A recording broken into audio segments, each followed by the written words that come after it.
અનેક વિસ્તારોમાં રાત પડતાની સાથે જ કમોસમી વરસાદની શરૂઆત થઈ છે। રાજ્યના અનેક વિસ્તારો એવા છે જે હાલમાં કમોસમી વરસાદ વરસી રહ્યો છે। દક્ષિણ ગુજરાતની સાથોસાથ મધ્ય ગુજરાતના અનેક વિસ્તારોમાં માવઠું પડ્યું છે, જેને લઈ ખેડૂતોની ચિંતા વધી છે। વલસાડ, ભરૂચ, નર્મદાના ગ્રામ્ય વિસ્તારોમાં માવઠું પડ્યું છે।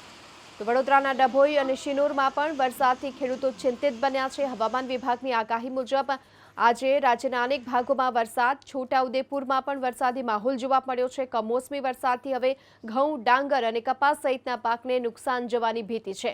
અનેક વિસ્તારોમાં કમોસમી વરસાદ જોવા મળી રહ્યો છે। દક્ષિણ ગુજરાતની સાથોસાથ મધ્ય ગુજરાતમાં પણ માવઠું પડ્યું છે અને તેને લઈ ખેડૂતોની ચિંતા વધી, કારણ કે હવે ઘઉં, ડાંગર, કપાસ, એરંડા સહિતના તમામ પાકોને નુકસાનની ભીતિ સેવવામાં આવી રહી છે।